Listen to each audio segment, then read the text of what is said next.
You are a renowned expedition leader, about to uncover the greatest mystery of your career, the Emerged Island. As you start exploring this mystical place, you hear chanting in the distance and decide to use some of your supplies for a detour. You discover some kind of ritual. But first, let's introduce your crew. Victor Senyak, a fighter captain, rich with military experience. Kiwi Pakariki, wily survivalist with a heart of gold. And finally, Maria Rodriguez, charmer and heartbreaker. Lacking a scientist, which would have been perfect for this challenge, you choose for Kiwi to sneak closer and study the ritual. However, she's noticed, and the strangers attack. Your crew isn't optimized for a violent approach, so you offer a peace treaty. They don't respond well. They attack and backstab Maria. These brutes should not go unpunished. You unleash Kiwi's torrent of insults. Maria adds to the vocal barrage with a particularly humiliating remark on the attacker's funny smells. With their spirit broken, the enemy flees the scene, crying, leaving behind a voodoo doll. Licking your wounds, you travel on. This side of the island seems positively filled with valuables. Kiwi spots one prize after another. But then you arrive at a shipwreck. You thought you were well prepared, but you didn't expect to go up against a ghost captain. Instantly, your crew loses all resolve and they flee in terror. Maybe fighting ghosts isn't the best way to become the most renowned explorer. Or maybe you should start with a wholly different crew. You decide how every new adventure unfolds. But then again, you can never quite know what you'll discover with renowned explorers. Start your adventure now.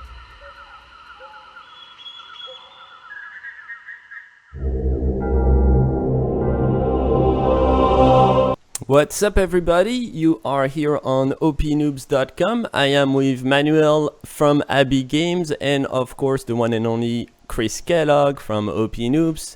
Please unmute your microphone. How are you guys doing today?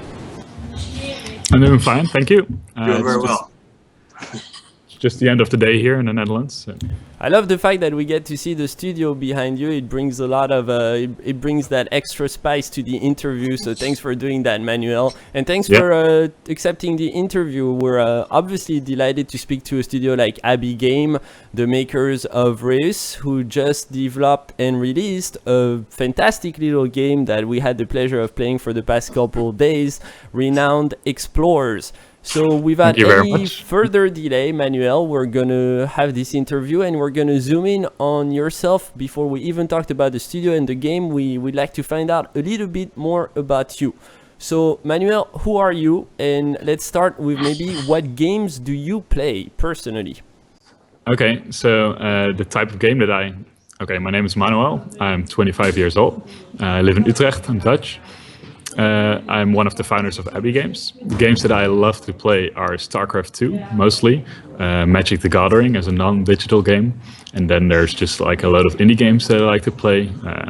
I like a couple of roguelikes, and I've recently, like a year ago, bought a Wii U, so I've been playing a lot of Splatoon as well, because we should exchange nicknames. Yes. But actually, a month before release, I stopped playing that. But I want to pick it up and play with some friends, like the August update, where multiplayer is added.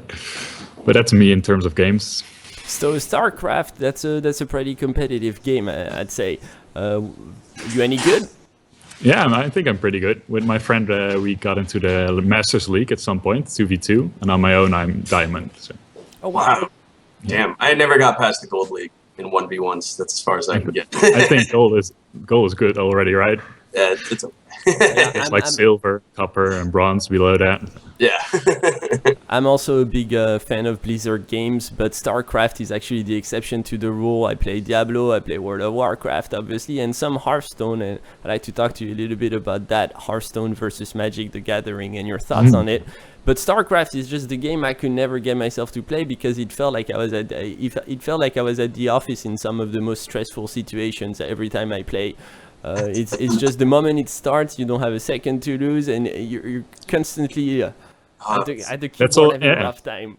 That's already a really interesting point because I really enjoy that type of thing, like mixing thinking and acting at the same time. It's also why I love to do game jams, but more on that later. But at the office, we've been creating a turn-based strategy game for the past 2 years, which is Renowned Explorers, of course. Yes. So there was a lot of discussion, like, why isn't this real time, like discovering in real time? Wouldn't that be way cooler? But actually, the point that you make, that you that you have the feeling that you don't have a second to lose, that's one of the big reasons why we are creating a turn-based strategy game, so that everyone who likes to think can play this game.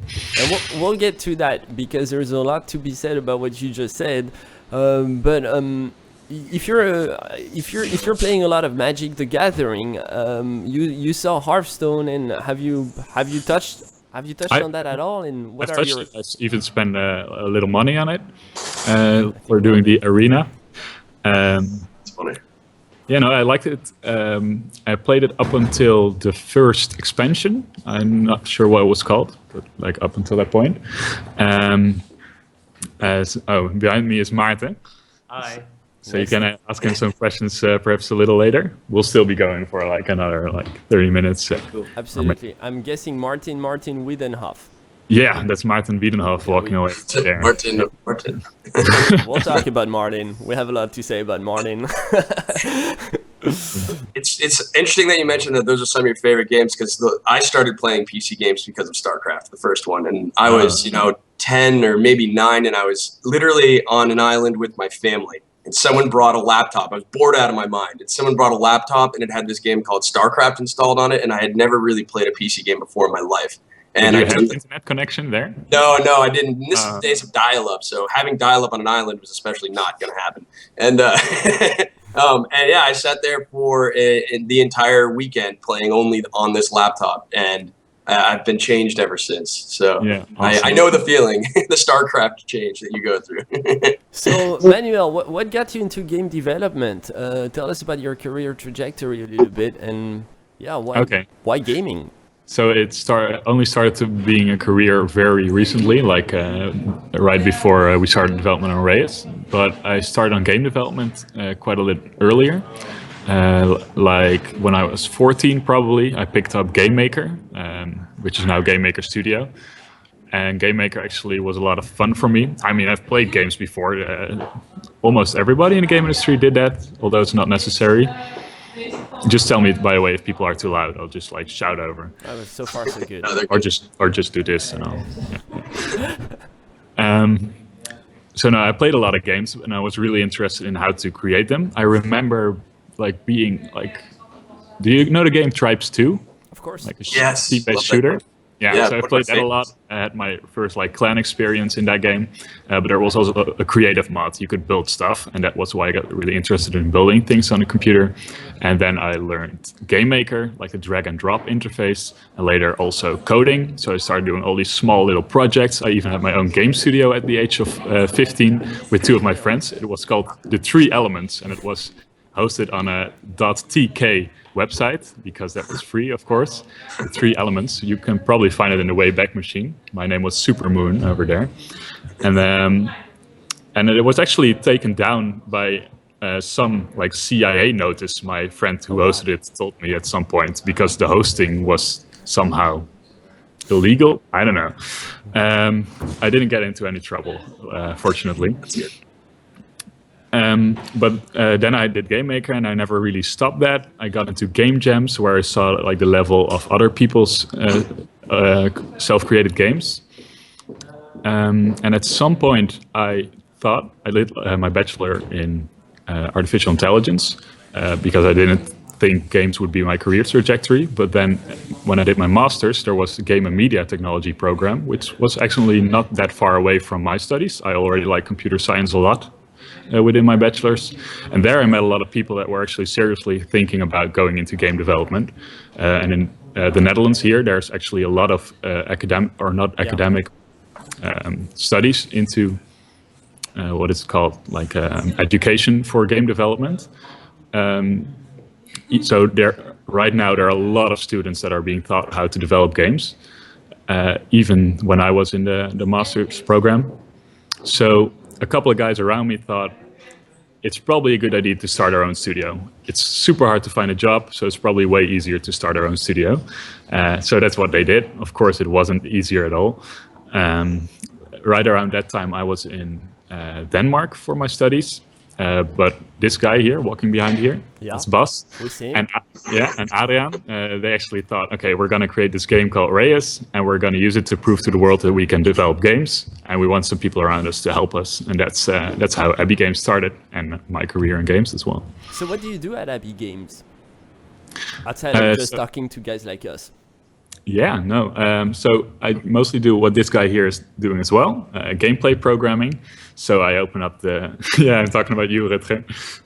He's working on a patch for a game. So You should take a vacation now that the game is out.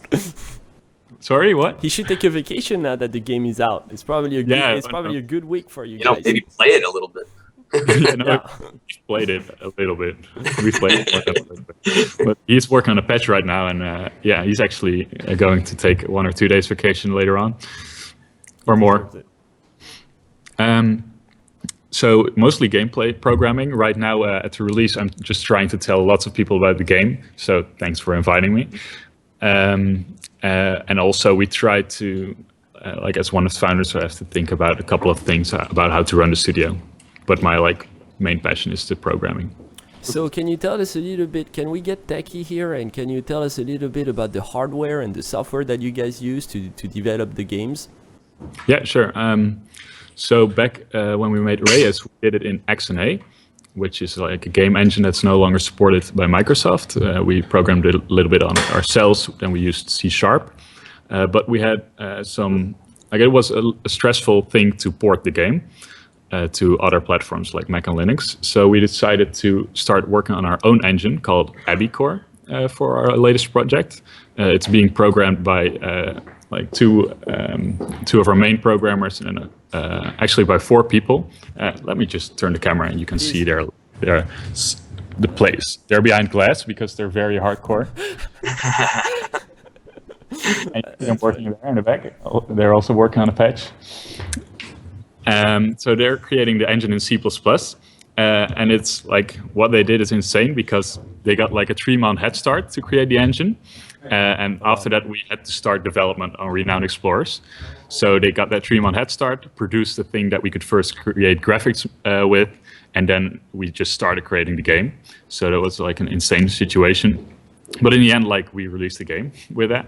But the gameplay programmers like me, the designers, and Rutger, who's in the back, Dennis, who's just putting on his code, we all work in Lua, which is the scripting language, which also allows us to hot load our code, which is really interesting. It means you play the game, you change the code of the game, you save the file, and the game instantly changes. Like the rules of the game or the logic or the data, it changes instantly. There's you don't have to recompile anything? No recompiling, and no reloading. I mean, in practice, it doesn't always work, but it does save a lot of time. That's crazy. Yeah. And just a question about developing the engine. Was that, when you guys sat down to think about that, was that a very daunting project for you guys? Because I imagine that most independent developers do not develop their own engines. That's a pretty uncommon thing. So the entire founding team has sprung from university, which is rather rare, I think, both here and internationally. The 4 of us all did the computer science program, which does mean we have more experience than the average indie team with heavy tech things. I would never be able to create an engine, but Bas, for example, Bas, who spearheaded that project, he's got the experience with engines. I think he created his first engine when he was 14 or something. He got a Visual Studio for his 12th birthday. So he's hardcore into it. So that means that it was within the realm of possibility. But yes, it was still a daunting project, of course. So part of it was passion, part of it was the flexibility we wanted that we felt we didn't have when we were working with someone else's engine. And the hot loading was a feature that we had in mind at that time that would really help us. But yeah, I mean, there were a lot of challenges in development because of using our own engine. Okay, so let's talk a little bit about Abbey Games and the studio itself. First, I'd like to understand why monks.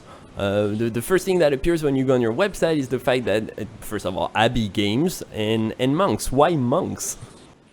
So what are your associations with monks? Probably quiet, very intellectual, brooding individuals. Usually definitely not so close to the typical gamer. Yeah, Oh, that's right. yeah. Doesn't drink a lot of caffeine, probably. Yeah, no caffeine. No, we drink a lot of caffeine. Like half. I'm sure you do. Where's my coffee? So yeah, like the brooding, quiet thing. It's like it's in there. We mostly see ourselves as craftsmen, so that means we like to think hard about the way we create games, and we like to work hard. Like you may know that monks copied entire books by hand at some point. We are not copying entire books by hand, and we will not do that. But we do work really hard, like to create proper code, to create proper gameplay, and to deliver that, like as a craftsmanship project. We're not very good at like going outward, so we just work very hard with all of us inside our own little Abbey, and we deliver a game at some point, which really remembered us of some stories from people going to Belgium and getting beer there that was brewed in an Abbey. So the idea is they brew beer there, but they don't have like the whole marketing stuff going on. But they do once a year let people come by and buy one crate of beer, like really specially brewed beer. And that's what we are like about. Like once every period, we allow people to come by and buy our game, hopefully. Or allow is a really bad word, because we're really happy with everyone that wants to buy our game. But it's funny because I literally just read an article in Wired Magazine about that exact brewery. The one it's in Belgium, and it's made by a bunch of monks, and they only make maybe 100,000 bottles a year, and they don't care to make more. They only want to make what they want to make, and they'll sell what extra they have, but they're not out there to make a dime awesome, off this ancient sort of recipe they've got. Yeah, So I get we are a little bit more modern probably than that Abbey, but it's like the same vibe. But you're doing it for the sake of the art form, not for the money. So that's also another good point to talk about. We're definitely interested in games as a medium, and I think that you can see from our games that we're taking it in new directions. But also, we don't believe that games are purely an art form. As a company, we have to think about what do people want, what do people want to pay for, how can this be like a healthy relationship with our customer, and that means that there's like money involved. It also means that we don't create games purely on what we want to create. So that's, I guess, the more expressionist form of art. We do believe in doing new things, like giving value to people, exploring new mechanics, giving a gameplay experience for people that have never tried to play a game before. That's what we tried with the Renowned Explorers, like the adventure fantasy of Uncharted or the Tomb Raider games. Give that to people who rather have like a strategy experience. And how so you guys seem to be all good friends from the past 15 minutes. We can clearly get that. But how does the team It's all in scene. It's all scene, a play. I doubt that's true. But how do you guys come together? Is this a team of friends that, like you said, wanted to build a studio and got together and got around making this first game, Res, which was then a big success? And please do explain how Res came together and what kind of drove it into the market. Okay, so we didn't start as a group of friends. Actually, we didn't even know each other that long when we started the studio together with the four of us. It's Bas, Adriaan, Maarten, and me. We knew each other like a year in the studies. But the project of Reyes was like really intense, really long. We spent a lot of time there. We spent a lot of time in like a basement, programming on the game, working on the game, thinking about the game, fooling around. And that, I guess, spawned some sort of friendship. Yeah. So that's what you see also. Many of us come from Utrecht, the same town. People come from the same studies or from like another school.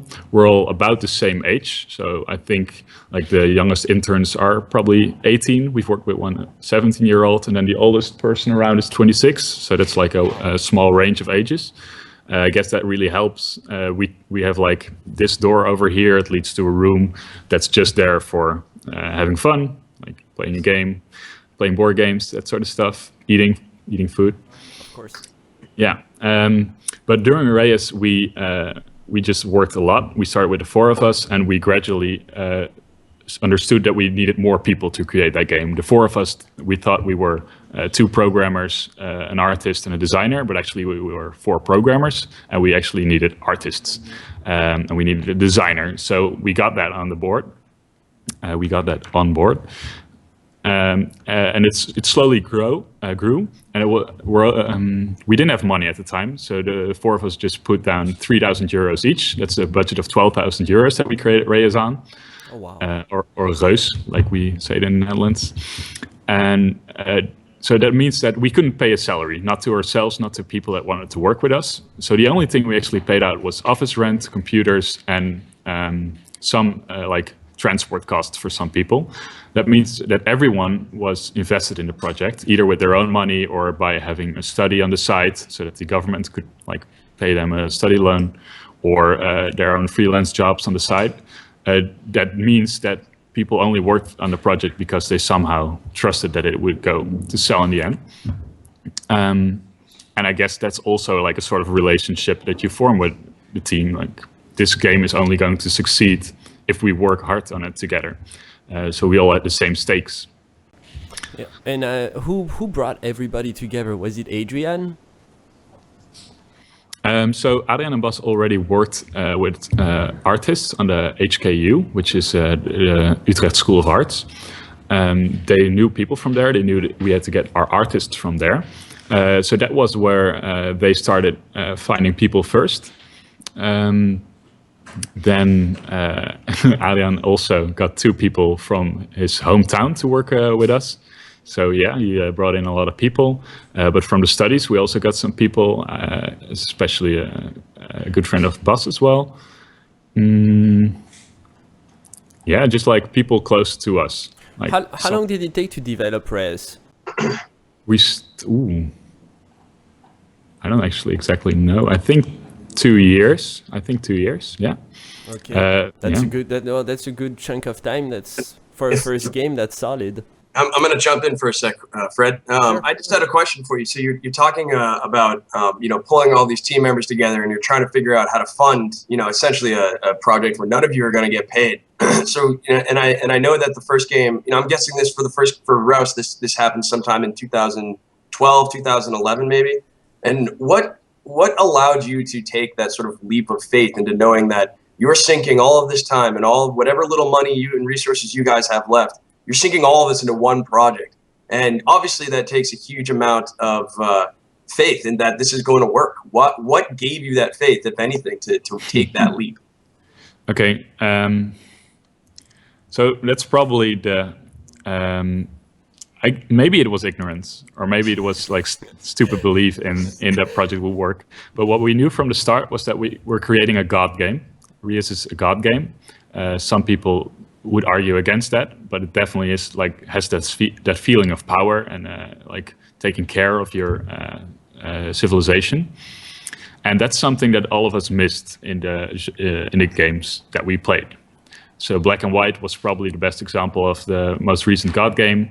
There were some others like From Dust, but that never really captured people as well as Black and White did. So we knew we were creating something that the market would want. I played both those games, by the way, and I completely agree. Black and White was infinitely better. Yeah, right. And that was like 10 years ago at the time we created Reyes. So mind-blowing when it came out, I remember. Yeah, it was so special and very heavy on my PC as well. So we knew we were creating something that would definitely fit into the market. We were already seeing that the first visuals that we had of the game, like the round planet with the giants walking over there, people responded really well to that. And we knew that we were making a project that only we could make because it was, or not only us, but it was essentially quite complex to have that like nature simulation going on, creating quite complex set of gameplay rules. So we knew we had our unfair advantage of coming from university. So those were factors that we realized at that time already. The production value.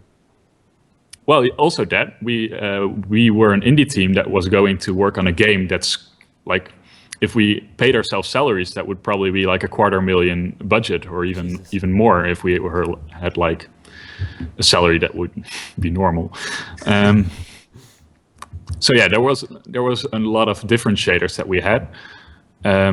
But also like blind belief, and at some point, like Valve actually allowed us to surpass Greenlight, and that was like the final moment that we realized, okay, they know what they are going to put on there. At that time, Valve's seal of approval was very important. Right now, mostly anyone can get onto Steam, but at that time, that was really special. Much less now, absolutely.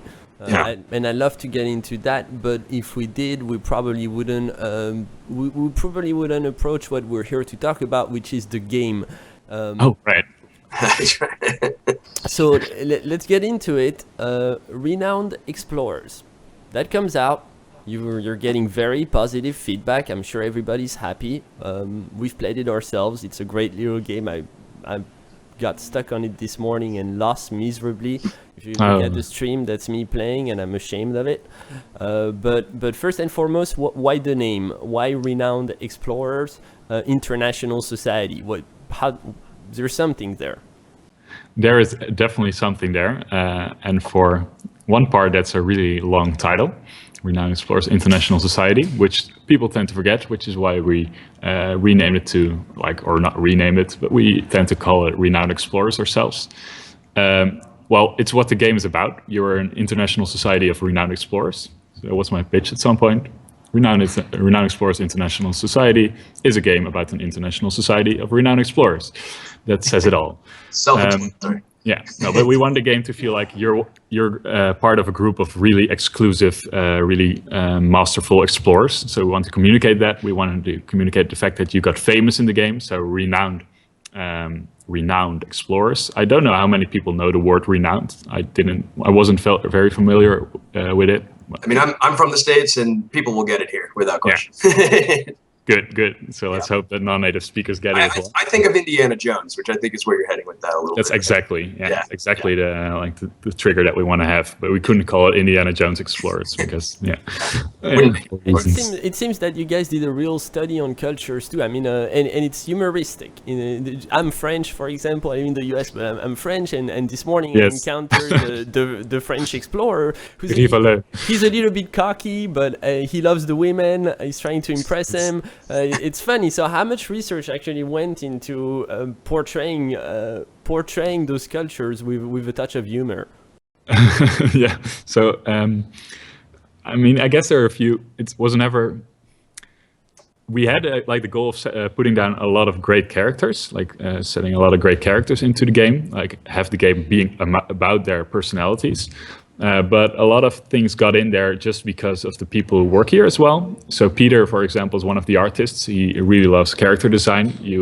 His name is Peter Klein, and he, you'll see from his art that he loves to create all kinds of weird characters. So that's for one thing why we got this very different, diverse set of characters. But Adrian, for example, he just loves to. He's like a history buff. He likes to watch what's it called? World History. The show by Hank. No, is it Hank Green, Josh? I don't know. It's a YouTube show World History, and he just loves to look at that. And if he can put a reference in the game, he's going to put a reference in the game for the people that enjoy that. And then all of us had opinions about the characters, the way they should be, and we wanted to have as much different personalities and nationalities in the game as possible. And of course, you start stereotyping, and some people were like, "No, we can't portray the French explorer being cocky because that would offend people." But then he was also you guys got a little bit into the what's politically correct and what's not, but. Yeah, a little bit. It's... But then we watched another Indiana Jones movie, and we thought that's not politically correct. So it's not. We're creating a game about fiction. Yeah, but I wouldn't set America as the golden standard for what's politically correct. So. And I would say that Well, actually, thank you for admitting that. I'll stop. I would argue that the style of the game, it being very cartoonish and very lightweight, kind of gets you away from any serious criticism about the way you're portraying cultures, because this is obviously not to be taken seriously. Obviously, yeah. I mean, the game is basically about like robbery, like culture robbery. So we would awesome. not, yeah. Somehow it is. But it's also about weird things like impressing wolves or saddening wolves or like punching people that you don't know. What's up with wolves? What's the obsession with wolves? Because I've encountered quite a few of them in my yeah, I mean, they're mostly in the starting expedition. So that's why they come up a lot probably in people's responses to the game. So we've been seeing a lot of screenshots about people like somehow doing something with wolves. So we're familiar with the game because we've played it, but some people have not. And can you please go over the objectives of the game, the story, the mechanics, the gameplay? Okay.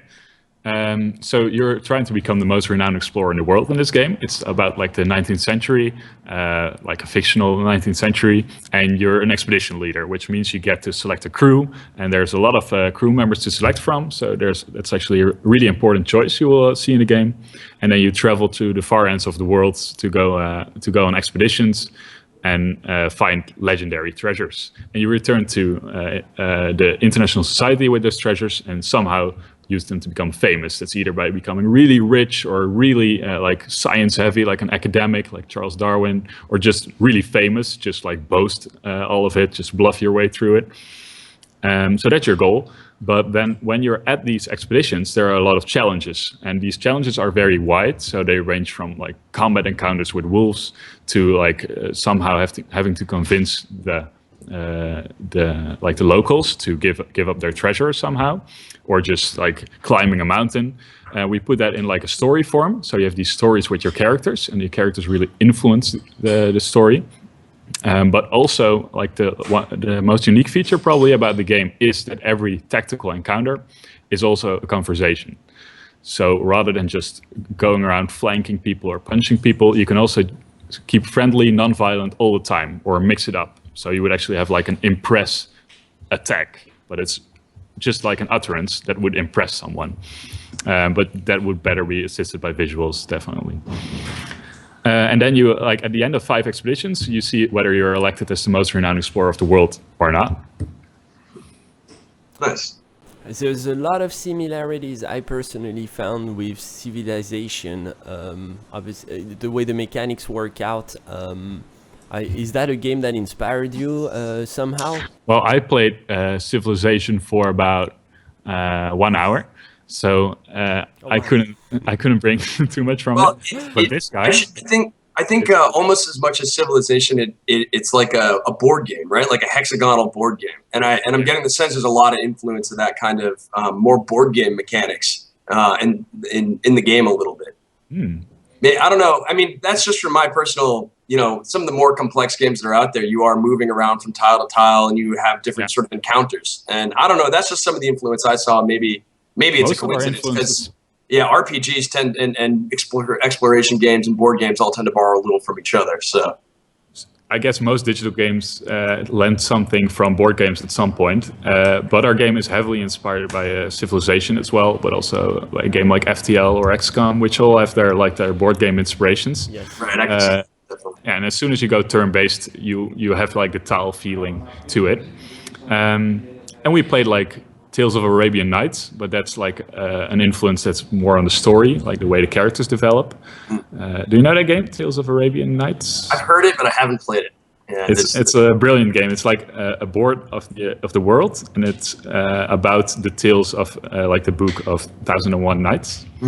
And people, your goal is basically to create the story of your character. So you walk around, but then the game comes with a large book full of stories, and depending on the mechanics of the game, you get to go to a certain page with a certain encounter and a certain outcome. Oh god. Stage show. Renowned Explorers is very difficult. At least it seems to be that way. And it surprised me because when you start playing, your first impression, this is a game that is going to appeal to kids. I can have my kid play it. But it's not, because my kid would struggle heavily.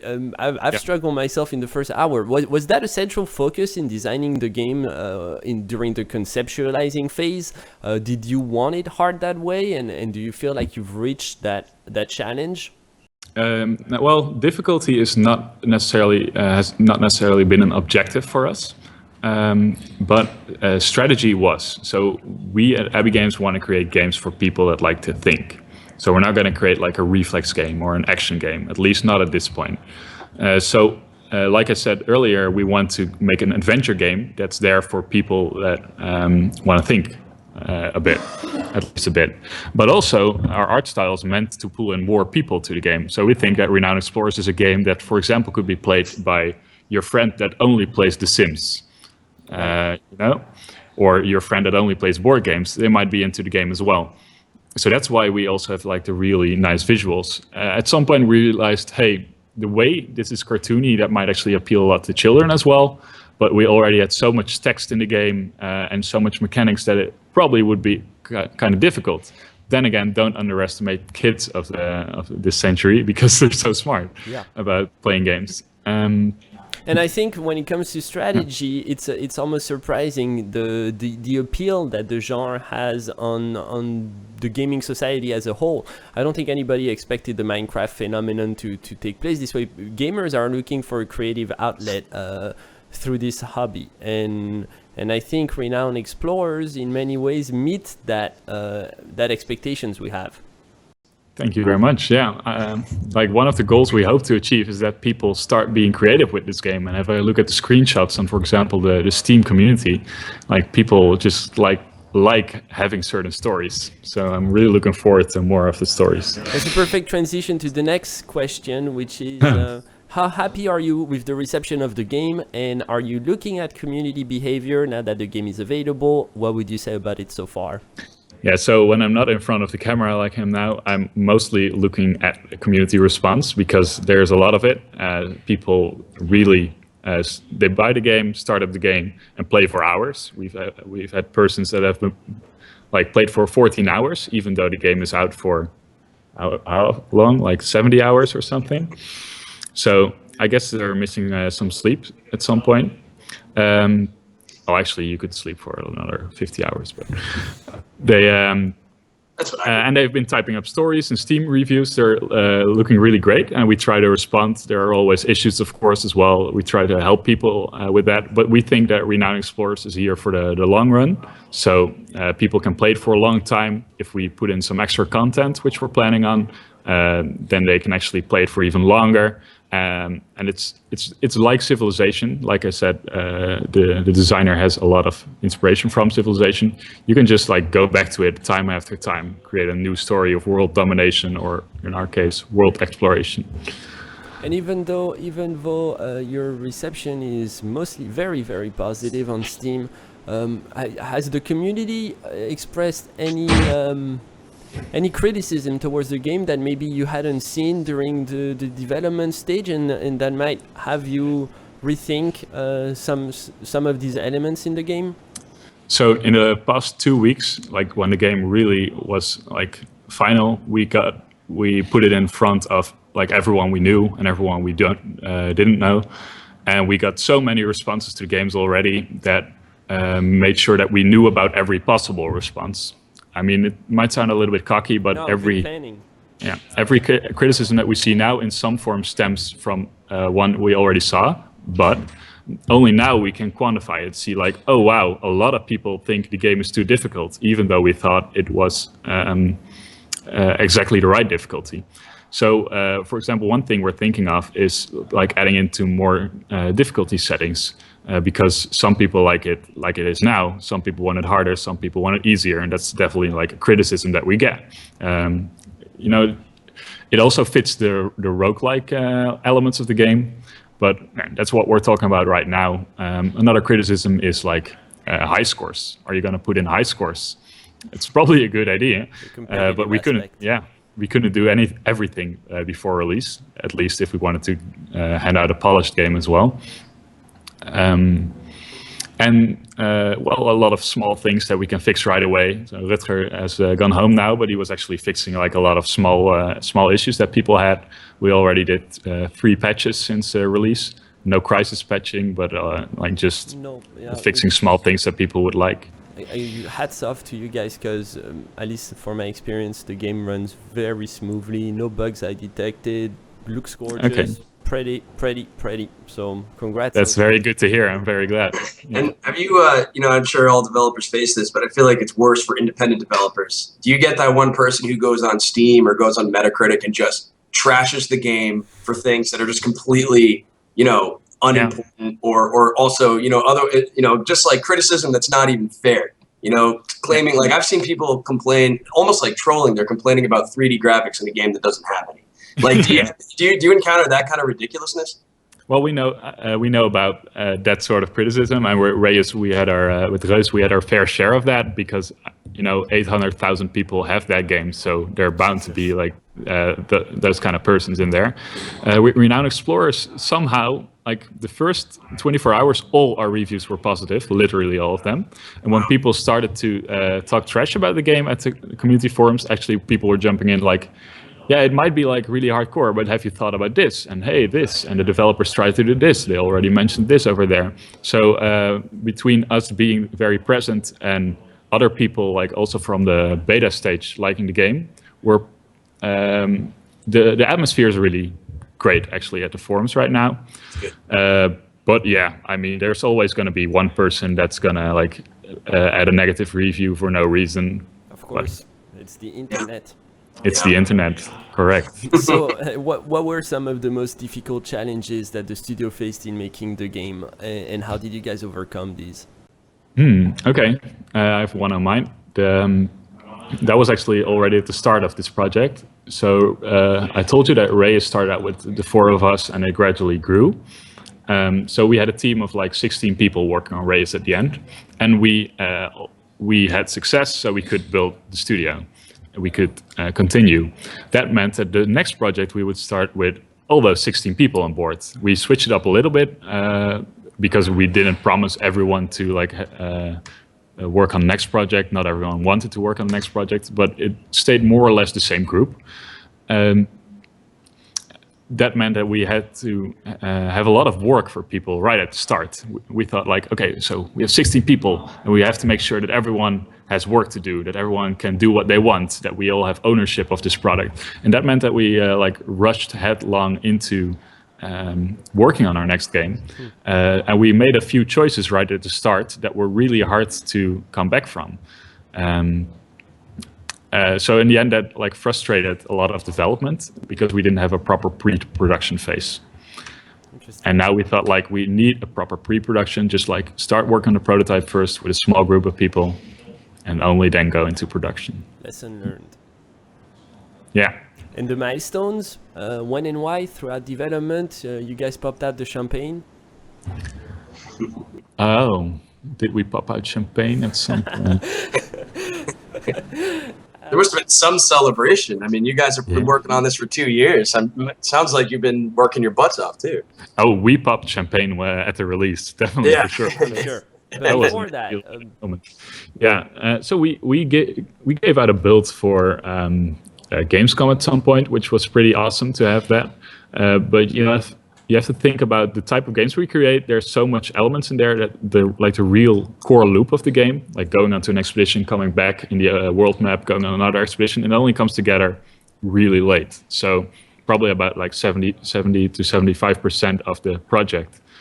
Only then we had like an entire game done, and only then it was sort of showable. But even then, there were lots of things to do, which means we like only a few months before release was actually like our first great gameplay fun. And I mean, that was definitely a nice moment that we could say to each other, hey, this game is fun. What did you know? Or at least we think the game is fun at that point. We still had to test it in the world. But never like a champagne moment, I think. We just kept working really hard. Yeah. You kept that. It sounds boring, but that's what sounds boring, but that's what Abbey Games is. Just like keep working. What's the studio's position on early access and then crowdfunding? Oh, what do you mean? Like the both of that together? I think, and I may be wrong here, but you guys skipped early access. That's right. Yeah. You So went we straight- do have an opinion on that. Yeah. So Yes. I tend to, personally, I tend to appreciate a studio that skips early access and delivers a finished, polished product straight up, because Yeah, early that's- access is becoming more and more of a cop out, in our opinion, and in a way to say, well, this is Yeah. just us releasing the game, but on the safe side. Yeah, This it's is like a money grab. yeah, it's not necessarily like a money grab, but yeah, it might be like we're not sure whether we're going to release this game, but we still want to get money out of it. Well, that's not the way we stand in it. Like even before the early access was a thing, we had Reyes and people were already doing like crowdfunding or like alpha sales, like outside of Steam. We didn't want that. We were very fond of the traditional model of having a finished game, giving it to someone in exchange for money. With Renowned Explorers, we're leaning a little bit more towards gaming as a service. Like we think, well, gaming as a service, not necessarily, but like supporting it for a longer while, making some extra content for it. But like you, we feel early access is like it works really well for certain types of games. For I smaller should definitely teams, say I that. think. For less established teams, I think it's a good model, but it's also a little bit abused. Yeah, exactly. And so it's not really a promise to the player. Like we think this is worth buying, and that's what we want to deliver, something worth buying. Also with Race, we had very positive results, which is like releasing a game all of a sudden into the wild, and people were like, "Whoa, what is this? We're gonna buy it. We're gonna play it. I've never heard of this." And we wanted to repeat that, just have like sort of a surprise quality game. Of course, we like try to build some hype before, but just like have that sudden moment that everyone can play the game. That's really nice for us. A couple last questions for me, Chris. Feel free to if you have a few. Oh, are we already on the end? We're getting Yeah. towards. I've already kept you for an hour. I promised you I'd keep you for 45 minutes, so I'm already stealing too much of your okay. time. Yeah. Everybody left, Manuel. Everybody went home. You're still talking. There's a about lot the of game. people still there. Yeah. In a post-release world order, first of all, do you plan on continuing with the game? Yes. And Uh, so you- how much of that are you gonna give us you're gonna give your player base? So we have a post up on our Steam community hub, which outlines our future plan, at least like the first 1 or 2 months of it. We'll definitely have to decide after we know how the first week of sales goes and how players tend to feel after a week of playing it. Like, is this a game you play for a week, a month, a year, or your lifetime? We still have to figure that out. And Depending on that. Is that Yeah. depending on sales, quite frankly? No, actually, playtime and community response is a large part of that. Sales will definitely create options, but I mean, we already have options, so that won't be like holding us back. We just have to see, can we properly work on this game, have like that healthy customer relationship? Do we want to do DLC at some point? What we do know is that we're going to give one new expedition. We're going to add like a whole new expedition to the game. It's a lot of work, but that's what we're doing right now. Supporting Almost like the an game. expansion pack. Yeah, I mean, the first expedition we want to do, like, we just want to do it for free for people like, hey, you've been playing this game for a month now. This is going to be for you. Also, there's always more to explore. Keep that in mind. There's like new content. And then we'll have to see. Like, I want to work for longer on Renowned Explorers, and there's definitely a lot of people here that think the same. So if we can, we're going to do that. But I'm not going to promise like, oh yeah, we're going to do an expansion half a year in, because that might not be realistic. Sure. And I've got just one last question too, and this is an easy one, I think. So now you just finished the game 2 days ago, and I'm sure you got a lot more free time than you used to. Let's say you go home and you sit down and you're going to play a game. What game would that be right now?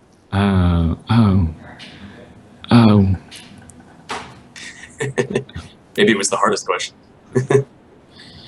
He's fed up with games. Yesterday it was still Renowned Explorers, frankly, because I didn't play the final balance. So that's like a really arrogant answer. Other than your own game. I think I want to play Splatoon, but that would require like 3 of my friends to also start playing that. And well, if you'd like, we can exchange Wii U IDs, and I'll be happy to play with you. That would be awesome, actually. Yeah. And then there's this small little game called Kingdom. It's like a real indie game. I want to play that as well. Wonderful. Yeah, it's like a snack-sized strategy game. So this for me, I have obviously you can't probably tell us anything about this, but I'm still gonna ask what's next for the studio. Are you guys looking at a change of direction as far as genre goes, and if so, what would you personally love to develop? You talk about StarCraft, you talk about Magic. Well, I would definitely, personally, I would like to try my hand at something like probably a little bit more real time. But we already established that like we want to create games that allow people to think, and we want them to be accessible for a larger group. So I think we're going with that direction. That actually springs from a lot of like people's desires here. A lot of people like colorful strategy games, like to think rather than use their hands to play the game properly. So I don't think that will change. Like even if like the entire company would be set upside down, it would still be that sort of genre. It really is in like people's personal desire. What we are doing is we're experimenting with how to give freedom to everyone here. So we want people like the monks at Abbey Games to be able to decide for themselves what's like a worthwhile way to spend their time. And so that's definitely like a company experimentation that we're doing. In the meanwhile, we definitely know there are chances with Renowned Explorers. Like we'll be looking into ports as well. A new project. There's no like new project idea, not even yet. So game 3 is way off. You're talking about ports. What do you plan on porting it on? What do you think would work? Consoles? Mobile. Console and mobile. Yeah, it's about the size of it. We already did Mac and Linux, so. No, yeah. I mean, when we launched Reyes, a lot of people said it would work on iPad really well. Yeah. We thought it would be quite hard because of the tooltips and like you need some like really small movements for that game. But that's something we're gonna explore at some point, but not right now. It's a pleasure to see a studio develop a game on PCs and then porting it on consoles, and rather than the other way around. Oh yeah, because I mean we've had a series of mess this year, unforgivable mess. When at the end, after all the conversations we have with developers, there seems to be a common opinion that games should be developed on a PC rig first and then exported to. I'm not a developer, so I don't know if that's correct, but it would make more sense technically. Well, yeah, and you know, the last 3 games I reviewed have all been ports from the console. You know, Final Fantasy was a port, Batman was a port, F1 was a port. They're all PlayStation 4 games or PlayStation Portable games. They're all being ported to the PC, and it's too bad because you can feel that even though the games, even if the port is done well, you still feel like it doesn't have the same control and feel that it should, like a PC, you know, keyboard and mouse can really deliver. Yeah. No, I mean, our hearts are at the PC game.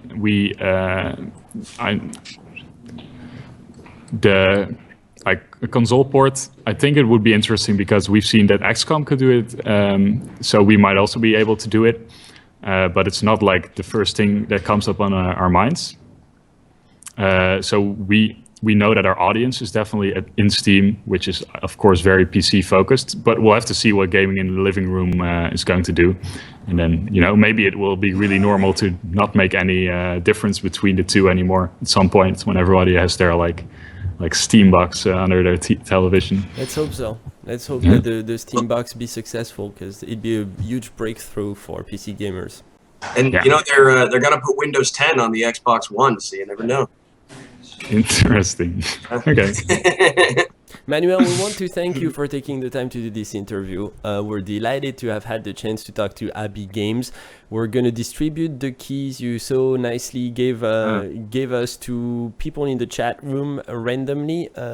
And we want to say thank you to you, to the whole studio. We wish you the very best of luck. Chris, any final thoughts? Nope, that's it. Manuel, thank you guys very much for asking the wonderful questions and don't minding like everything that's going around me. People in chat, like I couldn't like see the chat because I'm not on the thing, but definitely thanks for following this. Yes, Manuel, we'll follow up with an email with the interview published. It will be on YouTube. It will be on the website. Bear with us because we're launching a brand new website within the next 48 to 72 hours. So we're working around the clock. But you should have your interview published by Monday morning. Okay, sounds great. Thank you very much, Manuel.